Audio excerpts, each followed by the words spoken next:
दिल्ली से आए मेरठ और मेरठ में हमें दिखा एक घर। हमने अंदर आया और हमें दिखी एक स्कूटी। पिंक कलर की स्कूटी पर एक बात लिखी हुई है कि लड़की हूँ, लड़ सकती हूँ। अब इस नारे से जो सबसे ज़्यादा चर्चित चेहरा सामने आया है वह है अर्चना गौतम का। तो बस अर्चना गौतम के घर में हम मौजूद हैं उनका इंटरव्यू लेने के लिए। तो क्यों ना अब आगे की बातें हम उनके साथ मिलकर करें और क्या है इस नारे के पीछे की हकीकत, इसको जानें।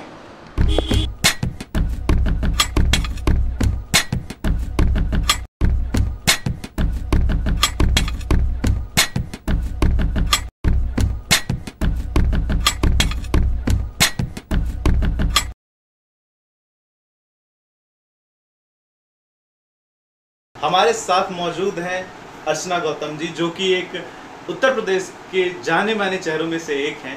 अभी लड़की हूँ, लड़ सकती हूँ का एक जो नारा था उसका फेस है ये, और इलेक्शंस में काफ़ी ज़्यादा इनका नाम आगे आया है। तो नमस्कार मैम। नमस्ते। नमस्ते, कैसे हैं आप? बस बहुत बढ़िया जी। तो पहला सवाल मेरा यही होगा कि उत्तर प्रदेश के हस्तिनापुर से बाहर निकलकर मलेशिया तक का सफर बताइए। देखिए, मैं पहले जो लड़की थी वो ना टॉम बॉय हुआ करती थी। तो मेरे छोटे छोटे बाल होते थे और मतलब लाइक लड़कों के साथ झुंड में चलना, लड़कियों के साथ झुंड में चलना, और एक अपना एक अलग अंदाज था। तो जैसे कि मतलब होता है ना कि कॉलेज में एक है टॉम बॉय, गुंडा टाइप लड़की, तो पहले मतलब वैसा हुआ करती थी। बट उसके बाद मैंने चीज़ें चेंज की, जॉब करने लगी। मैं गुड़गांव में मैं जॉब करती थी, फरीदाबाद में जॉब की है, मैंने रियल एस्टेट में जॉब की है। मैं मीडिया की स्टूडेंट थी, तो मैं जैसे इंटरव्यू के लिए गई तो सारे मीडिया चैनल से मुझे रिजेक्शन मिली। क्यों? क्योंकि मेरी आवाज़ उस काबिल नहीं थी कि मैं एंकरिंग कर पाऊँ या मैं रिपोर्टिंग कर पाऊँ।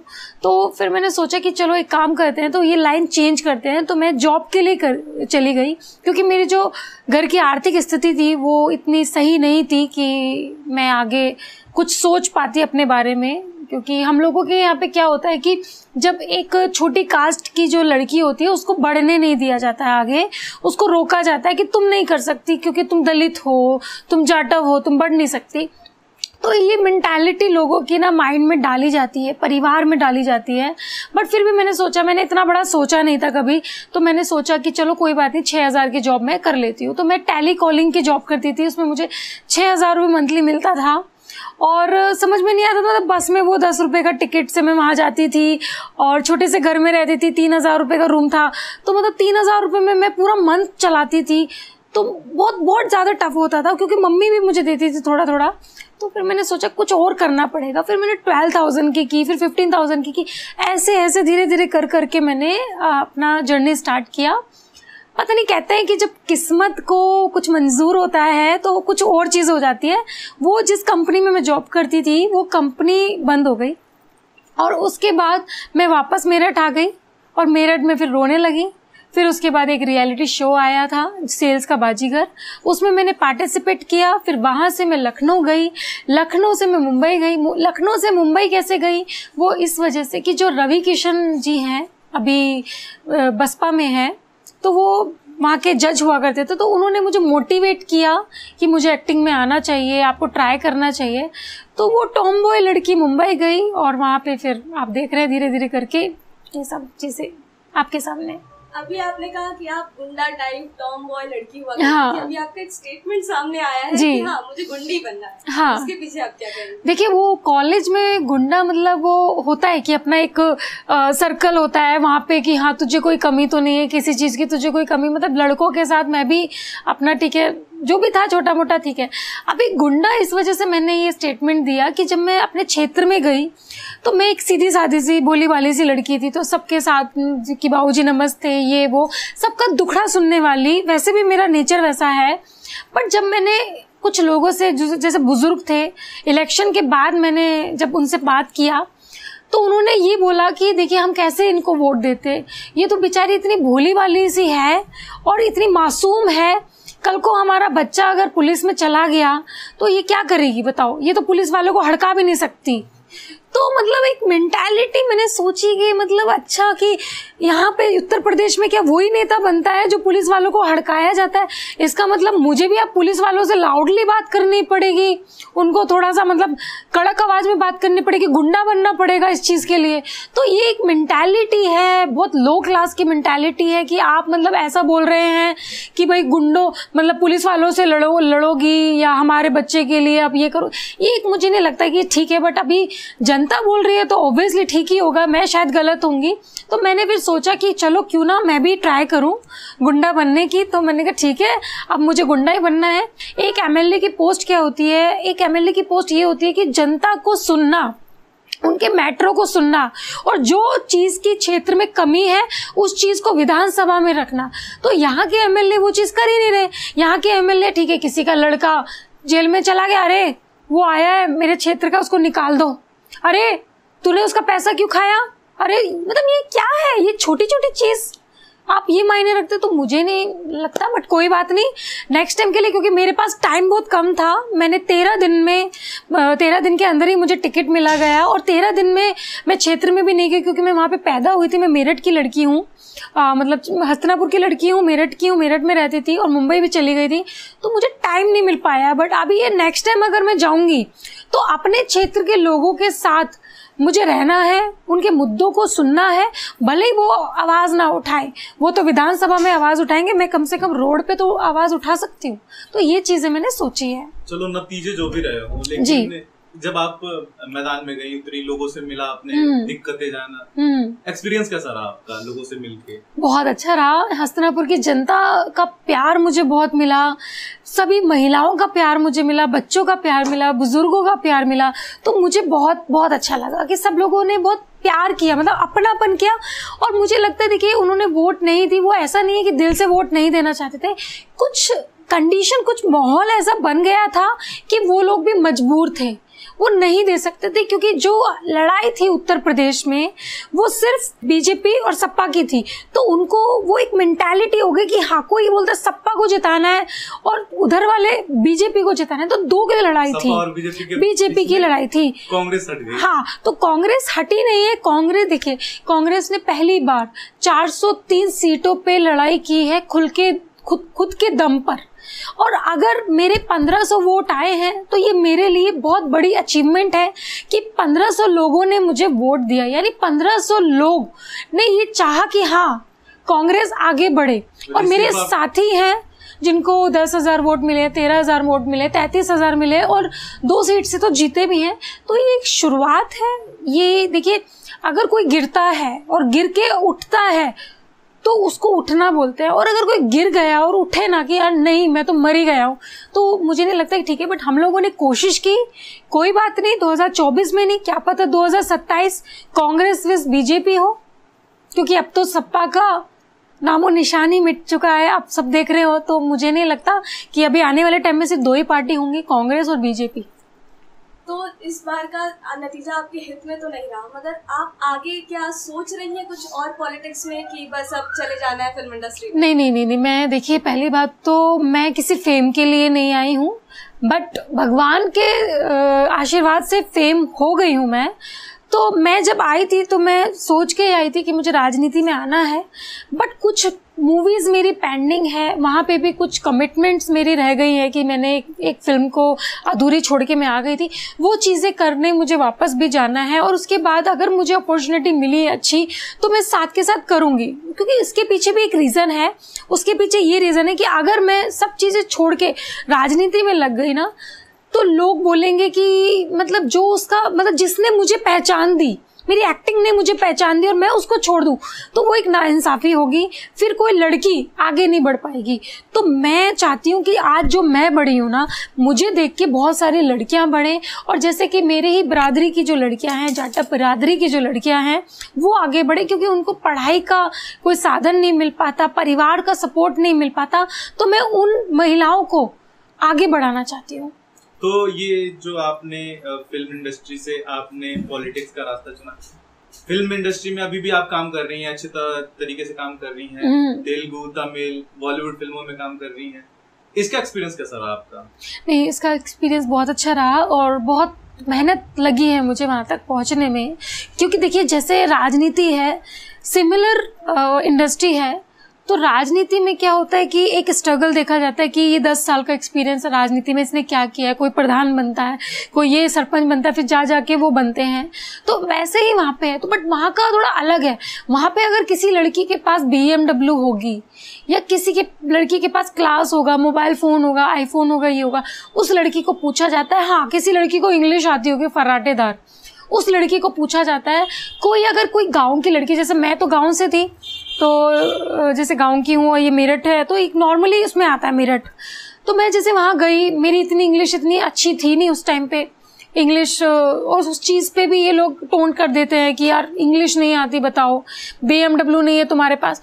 तो वो चीज़ों को हटा के आगे बढ़ना, वो बहुत एक अलग अचीवमेंट है। सब लोग बोल तो देते हैं अरे क्या किया है, 1-2 मूवी की है, अरे क्या किया है, 4-5 गाने तो किए हैं, अरे क्या किया है, अरे मिस कॉस्मो वर्ल्ड ही तो रही है, मिस बिकनी तो रही है। अरे रही तो हूँ ना, वहाँ तक जाने में कितना प्रॉब्लम होता है पता है आपको। तो वो चीज़ें नहीं सोचते। तो जिस तरह से यहाँ पे स्ट्रगल है, वहाँ पे भी स्ट्रगल है। वहाँ पे भी वो चीज़ होती है कि अगर आप प्रोड्यूसर की बेटी हो, बेटा हो, तो आपको काम मिलेगा, अदरवाइज नहीं मिलेगा। अदरवाइज अगर आप किसी कमिश्नर की बेटी हो या आपके पास आप BMW से उतर रही हो, ऑडी से उतर रही हो, आपका घर है, आप पार्टी वाली हो या आप इंग्लिश बोलती हो, तो आपको काम मिलेगा, अदरवाइज कुछ काम नहीं मिलेगा। बहुत मेहनत है वहाँ पे, इससे ज़्यादा मेहनत है। क्योंकि शायद मुझे इजीली टिकट मिल गया तो मैं नहीं बोल रही, बट मुझे अब लग रहा है कि राजनीति में भी मेहनत है। अभी आपने बताया कि मिस बिकनी आप बनी थी, मिस बिकनी को लेके राजनीति में काफी ज्यादा उथल पुथल मची थी आपके इस टाइटल को लेके जी। ये आपको कैसा लगा था जब इन सब चीजों को पॉलिटिक्स से जोड़ा जा रहा था? तो नहीं, मुझे जैसे मेरा टिकट हुआ, मैं जस्ट नॉर्मली थी, खुश हो रही थी, और मुझे नहीं पता, मेरे कुछ फ्रेंड्स मेरा वीडियो मुझे भेजने लगे। मैंने कहा इनको क्या हुआ आज, मतलब लाइक मेरा ही वीडियो ही मुझे क्यों भेज रहा है। बट मुझे नहीं पता था उस टाइम पे मैं सोशल मीडिया पे वायरल हो रही हूँ और मेरे न्यूज़ आ रहे हैं, मुझे खुद भी नहीं पता था। मुझे फ़ोन आ रहे हैं कि अर्चना तेरा वीडियो आ रहा है, तेरा फ़ोन आ रहा है। मैंने कहा बिकनी को लेके ये लोग इतना आर्ग्यूमेंट कर रहे हैं, इतना ट्रोल कर रहे हैं, मतलब क्या हुआ। मतलब मैंने फिर बाद जो नेता हैं हमारी, जैसे स्मृति ईरानी हैं, हेमा मालिनी जी हैं, जय बच्चन जी हैं, इन लोगों का देखा कि स्मृति ईरानी इन बिगनी गूगल पे, तो उनका भी बिगनी में फोटो आया। तो मैंने कहा जब उनको कोई पद दिया गया था या वो MP बनी थी, तब ये चीजें नहीं निकली। उनकी फोटो किसी के साथ कंपैरिजन करके नहीं लगाया गया, मेरे साथ क्यों लगाया गया।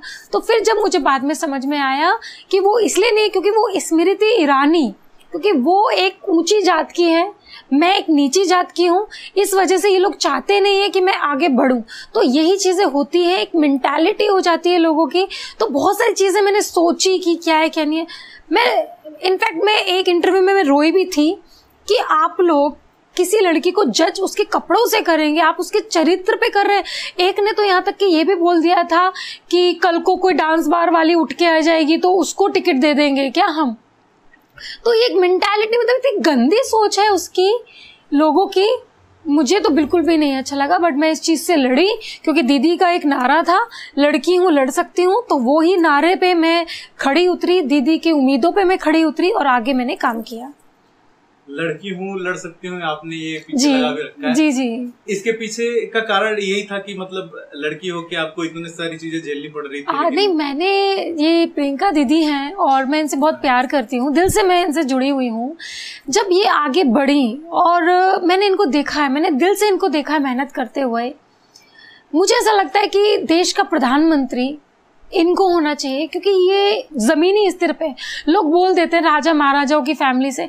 एक बात बताइए, क्या राजा महाराजा की जो फैमिली से हैं, क्या उनके दिल में दिल नहीं होता है ना। तो मैंने इनकी जब मेहनत देखी और जब इन्होंने नारा दिया लड़की हूँ लड़ सकती हूँ, तो तब मैंने डिसाइड किया कि ये मौका बहुत अच्छा है दीदी के साथ जुड़ने का, लड़की के साथ जुड़ने का और महिलाओं के साथ जुड़ने का।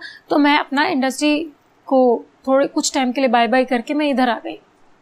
आप कांग्रेस पार्टी का one of the most young face नजर आती हैं, 26 साल महज जी उम्र जी। है। क्या आपको इसके पीछे भी कुछ झेलना पड़ता है कि अभी बहुत कम उम्र की है, क्या राजनीति जानती है? हाँ देखो, कुछ लोग तो हैं मुझे बोलते हैं बच्चा बच्चा करते हैं। तो देखिए, पहली बात तो मैं उन लोगों को ये बोलना चाहती हूँ कि देखिए, कोई भी बच्चा माँ के पेट से सीख के नहीं आता। पहले वो 9 महीने अंदर रहता है, फिर बाहर आता है, फिर वो रोता है, उसको पता चलता है कि भूख क्या होती है। तो उसको पता है कि भैया हाँ, हम दूध पिलाएंगे, उसका भूख शांत हो जाएगी। फिर उसके बाद खाना खाता है, सेरेलैक्स खाता है, बहुत सारी चीज़ें। फिर पापा बोलना सीखता है, मम्मी बोलना सीखता है, और बहुत सारे अपनी फैमिली में जितने भी लोग हैं उनको जानता है कि ये चाचा हैं, चाची हैं, ये हैं। तो वैसे ही मैं हूँ, मैं राजनीति के लिए बिल्कुल नई हूँ। इसका मतलब ये नहीं है कि मैं आगे सीख नहीं पाऊंगी। मुझे देखिए, मुझे हुआ है 2 महीने। 2 महीने में मैं ये सीख गई हूँ कि कौन लोग अच्छा है, कौन लोग नहीं है, कौन लोग मेरी पार्टी को नीचे गिरा रहे हैं, कौन लोग सच्चे कांग्रेसी हैं, कौन लोगों के मन में जज्बा है करने का, किन लोगों के मन में जज्बा नहीं है। तो ये चीज़ें मैं सीख गई हूँ, और अगर मैं और धीरे धीरे आगे बढ़ूंगी, संसार को देखूंगी, तो मैं और चीज़ें सीखूंगी। देखिए, ऐसा तो है नहीं। अभी मैं चाहती हूँ कि राजनीति में मैं एक ऐसा फेस बनूं कि जनता बोले कि हाँ, अर्चना गौतम आ रही हैं और उनके भाषण होने वाले हैं। तो मेरा एक ये लक्ष्य है कि जैसे लोग वेट करते हैं, प्रियंका गांधी जी आ रही हैं, हम उनके भाषण सुनना चाहते हैं। सचिन पायलट जी आ रहे हैं, हम उनके भाषण सुनना चाहते हैं। मोदी जी आ रहे हैं, हम उनके भाषण सुनना चाहते हैं। योगी जी आ रहे हैं, उनके भाषण सुनना चाहते हैं। तो मैं एक ऐसा फेस बनना चाहती हूँ राजनीति में, बहुत ज़्यादा। मैं चाहती हूँ कि हाँ, लोग मेरा वेट करें, और मेरा वेट मैं चाहती हूँ जितने भी मेरे दलित भाई दलित बहन है ना, वो बोले कि भाई हाँ, हमारा नेता अर्चना गौतम है। तो मैं एक दलितों में एक ऐसा फेस बनना चाहती हूँ कि मेरी बहनें मुझसे इंस्पायर होके आगे जाएं। तो सिर्फ दलितों में क्यों, बड़े लोगों में क्यों नहीं? मतलब क्यों? क्योंकि बांटने का काम क्यों नहीं, मैं बताती हूँ वो क्यों। क्योंकि देखिए, हम जो मेरे बहन भाई हैं, वो लोग ना एक तरह से निराश है। मतलब अभी अगर मैं बहन जी की बात करूँ, मायावती जी की बात करूँ, देखिए उन्होंने पार्टी को आगे बढ़ाया, लोगों के लिए भी बहुत कुछ किया, बट अब वो शांत बैठ गई हैं। तो अब बताइए, काशीराम जी जिन्होंने उनको बढ़ाया, वो ऊपर है, ऊपर से भी देख रहे होंगे नीचे कि देखिए, हमने तो बढ़ा के बहुत बड़ी गलती कर दी, ये तो हमारी पार्टी को नीचे लेके गई है। तो अभी क्या है कि अभी मतलब वो बुढ़िया हो रही हैं, तो कोई नया चेहरा आना चाहिए। हर नेता अपने अपने समाज का एक नेता होता है, ब्राह्मण नेता अपने समाज का नेता होता है, चाहे वो एक प्रधानमंत्री और एक मुख्यमंत्री, इनको छोड़ के सब जो भी नेता है वो अपने अपने धर्म के नेता होते हैं। देखिए, मैंने ये चीज़ें जानी है यहाँ आकर मुझे पता चला कि चीज़ें धर्म में ही बट गई हैं। अब मैं धर्म की बात करूँ, बीजेपी ने राम को लाए, ये मैं नहीं बोल रही हूँ, जनता बोलती है, जो राम को लाया है हम उनको लाएंगे। अब बताओ, राम तो बुक हो गए, अब राम और किसी पे तो आएंगे नहीं। अब ऐसा कौन सा भगवान बचा है तो जो कांग्रेस ले भाई? अब फिर उसको भी लेना चाहिए भगवान, अपना सप्पा को भी कोई भगवान चूज करना चाहिए। वो पार्वती जी खाली ही बैठी हैं, वो पार्वती जी को ले सकते हैं, हनुमान जी को ले सकते हैं। भाई देखो, मैंने क्या सोचा कि भाई देखो, अब जब भगवान की राजनीति आ रही है, धर्म की राजनीति आ रही है, तो हमको भी उस हिसाब से ढलना पड़ेगा ना। क्योंकि देखिए, हमने धर्म निरपेक्ष राजनीति करके देखा, क्या मिला? कुछ नहीं। तो जब जनता चाहती है, जो जनता चाहती है, हमको वैसा ही करना चाहिए। तो मैंने फिर डिसाइड किया कि भाई मुझे तो अब मानना है बम बम भोले को, और हर बात पे इंटरव्यू में स्टार्ट होने से पहले हर हर महादेव। भाई वो राम को लाए, हम महादेव को लाएंगे। तो अब की जो राजनीति है, जो उत्तर प्रदेश की राजनीति है, वो धर्म में बढ़ चुकी है और भगवान में बढ़ चुकी है। तो अब बताइए, इसमें मेरी क्या गलती है? अगर मैं ये बोलती हूँ कि हाँ, मैं एक ऐसा नेता बनना चाहती हूँ, अपने दलित समाज का नेता बनना चाहती हूँ, बड़ा नेता बनना चाहती हूँ, इसमें मैं क्या गलत बोल रही हूँ? ये सब जनता ही तो चाहती है, तो वही चीज तो मैं भी चाहती हूँ। आजकल दल बदल बहुत ज्यादा हो रहा है, जिसकी लाठी उसी की भैंस। हाँ। हम आपसे कभी उम्मीद रखें कि आप भी दल बदल करेंगी? नहीं, देखिए, वो तो हो ही नहीं सकता। अब तो मैं आई हूँ तो कब्र में जाऊंगी, तिरंगे में लिपट के जाऊंगी। और उससे पहले पीछे की भी मैं बता देती हूँ कि देखिए मुझे जो ऑफर आए हैं इन बिटवीन, इनफैक्ट इलेक्शन से पहले भी और इलेक्शन के बाद भी, जैसे मेरा ये नाम आया बीजेपी से और बसपा से, 2 जगह से मुझे ऑफर आए हैं।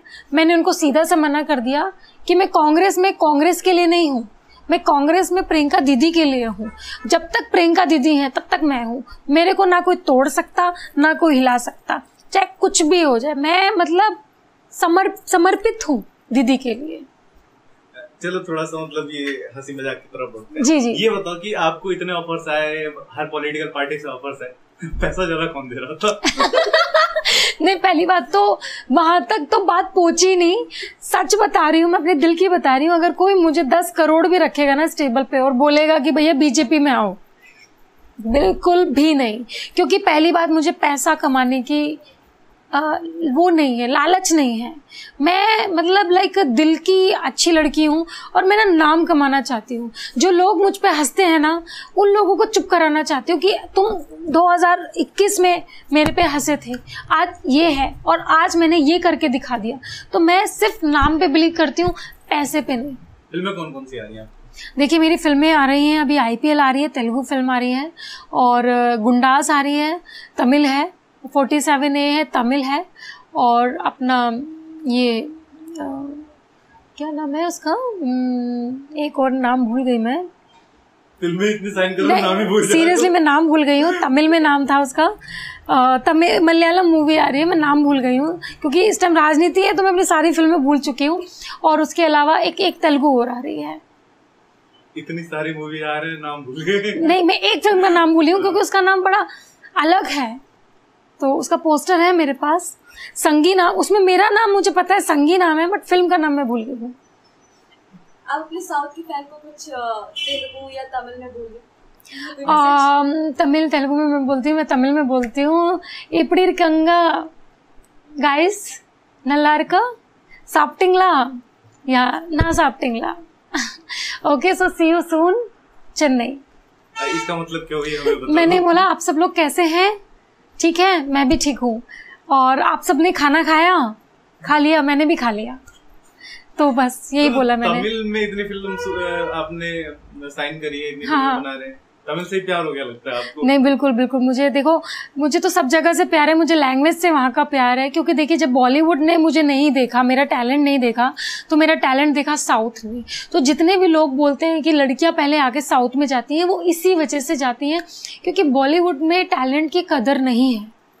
बॉलीवुड में और साउथ में टैलेंट की कदर है, तो इसलिए लड़कियां पहले साउथ में जाती हैं फिर बॉलीवुड में आती हैं। तो कुछ लोग कहते हैं कि जैसे बॉलीवुड में कुछ लोगों ने अपना दबदबा बना रखा है। हाँ। फिल्में आएंगी तो उन्हीं की आएंगी, फिल्में डायरेक्ट करेंगे तो यही लोग करेंगे जी। तो कुछ ज्यादा लोगों को चांस नहीं मिलता। हाँ। तो आप भी मतलब इस चीज का शिकार हो चुकी हैं? नहीं, हो चुकी हूँ, मैं होती हूँ, और मैं इस चीज से बिल्कुल चिढ़ती हूँ। भाई तुम्हारे बंदों में टैलेंट नहीं है, तुम्हारे बंदे एक्टिंग नहीं कर पाते। किसी फिल्म स्टार, बड़े फिल्म स्टार ने, मैं उसका नाम अभी नहीं खोलूंगी, वक्त आने पे खोलूंगी, शायद वो मर ना जाए तब तक क्योंकि उम्र बहुत हो चुकी है उसकी। तो उसने बोला अपनी बेटी को लेके कि तुम मेरी बेटी की जूती के बराबर भी नहीं हो। आपको बोला? मुझे बोला था ये बात। और इतना बड़ा विलन रहा है वो, इतना बड़ा हीरो रहा है, विलन हीरो जो भी है। उसकी लड़की भी अभी आई है, हिट हुई, अभी काम ही नहीं कर रही है, तो ये घमंड मारता है। तो उसने बोला था, तो मैंने उनको अपना ये भेजा। मैंने कहा हारी हूँ मैं, बट कोई बात नहीं, इतना वजूद हो गया है मेरा कि मेरा आज खुद का नाम है। जो आपने बोला था कि तुम मेरी बेटी के जूती के बराबर भी नहीं हो, वो वक्त बताएगा कि क्या है। तो ये बहुत फील हुआ। तो ये लोग जो स्टार लोग होते हैं ना, जो मतलब जिनको पका पकाया मिल जाता है, ये लोग ना अपने आगे कुछ नहीं सोचते। इनफैक्ट उनके साथ मैंने काम भी किया है, उस लड़की के साथ मैंने काम भी किया है। तो ये गलत है कि भाई आप झुका रहे हो लोगों को और बढ़ने नहीं दे रहे हो, अपने आगे कुछ समझ नहीं रहे हो। इसका भी मैं विरोध करूंगी, बट अभी नहीं, वक्त आने पे मैं इसका भी विरोध करूंगी। बॉलीवुड और साउथ की मूवी में सबसे ज्यादा डिफरेंस किस चीज का है? देखिए जो साउथ के लोग हैं ना, वो बहुत इनोसेंट हैं, बहुत भोले हैं और वो सिर्फ काम पे निर्भर रखते हैं। और जो बॉलीवुड के लोग हैं ना, वो लड़की दारू पी रही है, नहीं पी रही है, अच्छा रात को आ जाएगी, फ्रैंक है ना, BMW है ना, कौन सा फोन चलाती है, पापा क्या करते हैं, 1-2 करोड़ लगा देगी। तो ये है दोनों में कंपैरिजन। एक्चुअली जो जनता है ना उसके मन में एक ही इमेज आती है जब वो सुनता है कोई हीरोइन है वो नेता बन गई है, हाँ। कि लग्जरी लाइफ होगी, BMW आपने बोला, हाँ। अल्कोहल पीती होगी। तो आपकी जनता ने आपको इस चीज से अवगत कराया कि वो क्या सोच रही है आपके बारे में? नहीं, उन्होंने देखो, उन्होंने, हर कोई सोचता है, मैं खुद का बताती हूँ। देखिए, मैं पहुंची हूँ वहाँ पे, मैं इसलिए पहुंची हूँ क्योंकि मेरे पास कुछ ऑप्शन नहीं था आगे बढ़ने का। मैं बढ़ना चाहती थी, इनफैक्ट मैं IAS की तैयारी भी कर रही थी, तो मेरी एज कम पड़ गई थी। उसके बीच में ये उथल पुथल मेरी लाइफ में हो गई। तो देखिए, पहली बात तो मेरी लाइफ में बिल्कुल सिंपल है। मेरी फैमिली के ही मेरा इतने ज़्यादा मतलब लाइक जिम्मेदारियां हैं जो मुझे निभानी है, तो मैं उन सब चीज़ों के बारे में नहीं सोचती। मैं अल्कोहल नहीं पीती, मैं कोई किसी भी तरह के का ड्रग्स कुछ भी नहीं पड़ती। इनफैक्ट मेरा खुद का बॉयफ्रेंड नहीं है, कोई भी बॉयफ्रेंड नहीं है। खुद का बॉयफ्रेंड नहीं? हाँ, मतलब होता है ना लड़कियों के दूसरे के बॉयफ्रेंड होते हैं, तो मेरा खुद का बॉयफ्रेंड भी नहीं है। तो मैं बिल्कुल सिंगल हूँ और आगे भी बाद में सोचूंगी शादी का भी। मैंने कोई शादी का भी नहीं सोचा है। तो वहाँ बैठे सारे सिंगल लड़कों के लिए लाइनें खुली? हाँ, नहीं, देखिए, अभी मुझे क्या करना है, अभी जो मेरे पे एक दाग लगा है उस दाग को मुझे धोना है। वो दाग ये है कि ये बिकनी लड़की, बिकनी गर्ल या ये एक्टर नेता नहीं बन सकती, ये हम लोगों के लिए कुछ नहीं कर सकती। तो ये जो एक कलंक लगा हुआ है जिसकी वजह से मैं रात भर नहीं सो पाती हूँ, तो ये मुझे धोना है। ये मुझे धोना इसलिए है, जनता के लिए कुछ करके, लोगों को दिखा के कि हाँ भाई, मैं औरों की तरह नहीं हूँ, मैं हेमा मालिनी जी की तरह नहीं हूँ कि भैया MP बन गई और फिर क्षेत्र में आई ही नहीं। तो ये है। तो अगर अभी हेमा मालिनी जी अगर MP लड़ती है तो मुझे नहीं लगता वो जीत पाएंगी, क्योंकि देखिए जनता क्या चाहती है। ठीक है, आप एक्टर हो भाई, अपने लिए हो, मेरे साथ भी यही हुआ, एक्टर हो अपने लिए हो। आप 13 दिन पहले आ रहे हो, क्यों दें हम आपको वोट, क्या किया है आपने हमारे लिए? मैं बिल्कुल सीधी बात बोलती हूँ। तो उन्होंने मुझसे यही पूछा, क्यों दें हम आपको वोट, आपने क्या किया हमारे लिए? तो ये बात फैक्ट है। इस चीज से मैं बिल्कुल वो हूँ, संतुष्ट हूँ कि इस जनता ने बोला। तो जो जनता की जो निराशा है, वो निराशा मुझे उसमें बदलनी है, खुशी में बदलनी है। नहीं, आपका जैसे कहना है कि 13 दिन आपने मेहनत करी, 1500 वोट आए, फिर भी 13 दिन के हिसाब से तो बहुत ज्यादा वोट थे जी। और जैसा कि आपने बोला कि 13 दिन आप आए प्रचार करने अपने, और लोगों ने कहा कि क्या कराया आपने। हाँ। तो मतलब ये सवाल आपको भी कहीं ना कहीं जायज लगा कि भाई हाँ बिल्कुल, मैंने क्या किया, और मैं इलेक्शन, भाई मैं पैदा ही तो हुई हूँ हस्तिनापुर में, पैदा तो कोई भी हो सकता है। पहले मैंने यही सोचा था कि भाई मैं हस्तिनापुर में पैदा हुई हूँ तो शायद गांव वाले खुशी से फूले नहीं सिमारे कि भाई हमारे गांव की लड़की आज हमारे लिए MLA लड़ रही है। बट ये जो सिचुएशन है ना, प्रैक्टिकल है, और मैं भी चाहती हूँ प्रैक्टिकल ही होना चाहिए। मैंने क्या किया जनता के लिए? मैं उनके कब गई हूँ दुख में, मैं कब गई हूँ उनके सुख में? किसकी शादी में मैं नहीं गई, मैंने किसी को पूछा नहीं। तो भाई जायज है उनका, वो वोट क्यों दे मुझे? भाई मैं उनकी शादी में जाऊंगी, उनके सुख में जाऊंगी, दुख में जाऊंगी, उनके साथ खड़ी रहूंगी। उन पे दुख आएगा तो पहले मेरे पे आएगा, तब तो जनता मेरे साथ रहेगी ना। वरना 13 दिन में आए चले गए, उनको क्या पता। देखो प्रैक्टिकल बात है। पहले किसी पॉलिटिशियन को देखा है मैंने जो मानता है कि भाई हाँ मैंने कुछ करा नहीं है, तो वोट किस बात की वोट। बट 1500 वोट आई है, ये मेरे बिहेवियर की वजह से आई है, या मैं अपने आप को जीता हुआ साबित करना चाहती हूँ। मैं जीती हुई हूँ, कोई बात नहीं, 5 साल की तो बात है।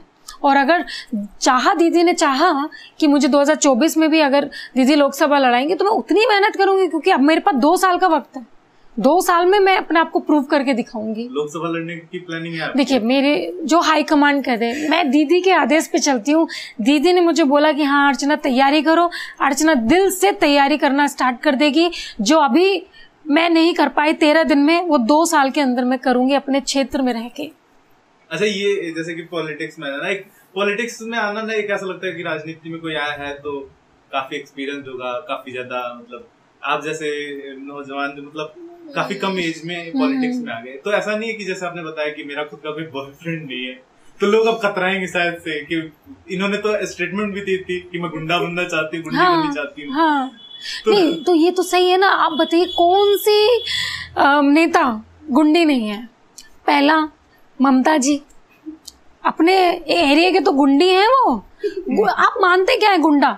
गुंडा एक तरह से ये होता है कि हाँ जब वो जाए ना तो लोग देखे कि भाई कोई आ रहा है, और मतलब एक वो हो, खौफ हो कि भाई हाँ आप अभी भाई ममता जी ने ये बोल दिया तो भाई ये काम होके रहेगा।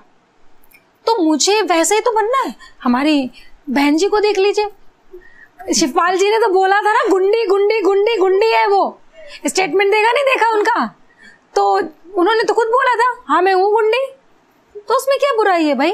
जब नेता बनने के लिए गुंडा बनना पड़ता है तो भाई बनूंगी मैं गुंडा, क्यों नहीं बनूंगी? अच्छा, तो आपको लगता है कि जब आप इस मोड में रहते हो कि मैं गुंडी बनना चाहती हूँ, हाँ, अच्छा फिल्म में जाके हीरोइन बनते हो हाँ हाँ, तो ऐसा लगता है मतलब लोग नहीं, कनेक्ट कर पाते हैं नहीं, मेरी बात ये हीरोइन नहीं है? नहीं, मेरी बात सुनिए। वहाँ मेरा एक मूवी का एक कैरेक्टर है, उसमें मैं माँ भी बन सकती हूँ, गुंडी भी बन सकती हूँ, डॉक्टर भी बन सकती हूँ। वो एक कैरेक्टर है, वो एक लिमिटेशन में एक कैरेक्टर है कि ठीक है हमारा 15 दिन का शूट है, 20 दिन का शूट है, इस शूट में हमको डॉक्टर बन के रहना है।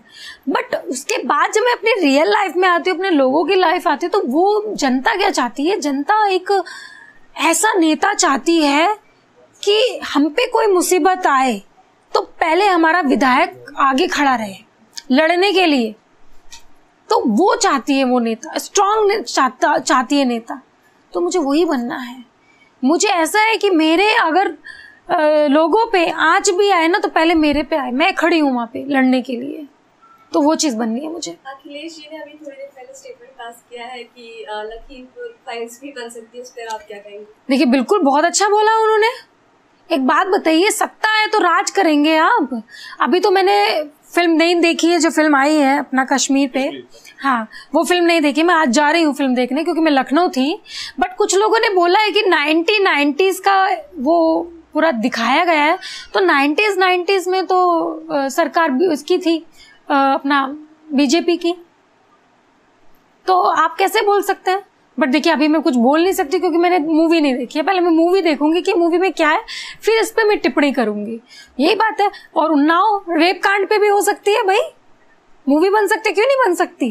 बननी तो चाहिए, बिल्कुल बननी चाहिए। तो सत्ता है कि तुम भी बनाओगे क्या, हम नहीं बनाएंगे क्या? हाँ चलो जोक से पार्टी, एक बात बताओ कि आप बता रहे थे आपकी सिंगल हो, बिल्कुल इतने मूवी में काम कर रहे हो आप, इतने अच्छे सॉन्ग्स आ रहे हैं आपके, मिस बिकनी बने हुए हो, तमिल फिल्मों में काम कर रहे हो, साउथ में जा रहे हो, किसी ने कभी अप्रोच नहीं करा आपको? देखिए अप्रोच की बात नहीं है। ऐसा नहीं है कि मेरा कोई प्यार नहीं था, मेरा प्यार था। और बट यहाँ पे मैंने जैसे बताया यूपी में बहुत जातिवाद होता है। तो मैं जैसे कि दलित से थी और वो चौधरी था, तो उस चीज़ को मैच नहीं हुआ और बहुत सारा एक्सक्यूज़ दे दिया गया था कि शादी नहीं हो सकती, ये नहीं हो सकती। तो फिर उसके लिए मैं ना वो IAS बनना चाहती थी और उसमें भी मेरा सिलेक्शन नहीं हुआ। फिर मैंने सोचा कि चलो कोई बात नहीं, मैंने कहा IAS बन जाऊंगी तो फिर तो कोई जाति नहीं होती ना, तब तो शायद उसकी फैमिली मेरे से शादी करा सकती है। तो नहीं हुआ। फिर उसके बाद में मैं मूवी में गई। मैंने सोचा शायद बहुत बड़ी एक्ट्रेस बन जाऊंगी तो तब शादी होगा। बनी मैं, तब तक पता चला उसने शादी कर ली, उसको बच्चा भी हो गया। तो फिर एक तरह से कहीं ना कहीं दिल टूट सा गया मेरा। तो फिर मैंने कभी सोचा नहीं दोबारा कि मैं कभी किसी से प्यार करूं या नहीं। मैंने कहा नहीं, जब कोई आएगा मुझसे प्यार करने वाला तब देखेंगे, अभी कोई आए नहीं। बहरहाल वो बहुत पछताते होंगे, पर तब पछताए का हो जब चिड़िया चुग गई खेत।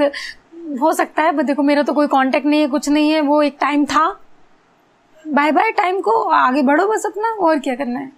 चलो इसी के साथ हम भी चाहते हैं कि अब इस इंटरव्यू सेशन को बाय बाय कहा जाए जी। और खैर हम आपसे मिलते रहेंगे, आपसे बातें चलती रहेंगी और काफी सारे मुद्दों पे बात करेंगे जी। फिलहाल हम आपकी जिंदगी से थोड़ी कुछ जानकारी चाहते थे, आपसे थोड़ी बातचीत करना चाहते थे जी। यही था इस इंटरव्यू का मुद्दा जी।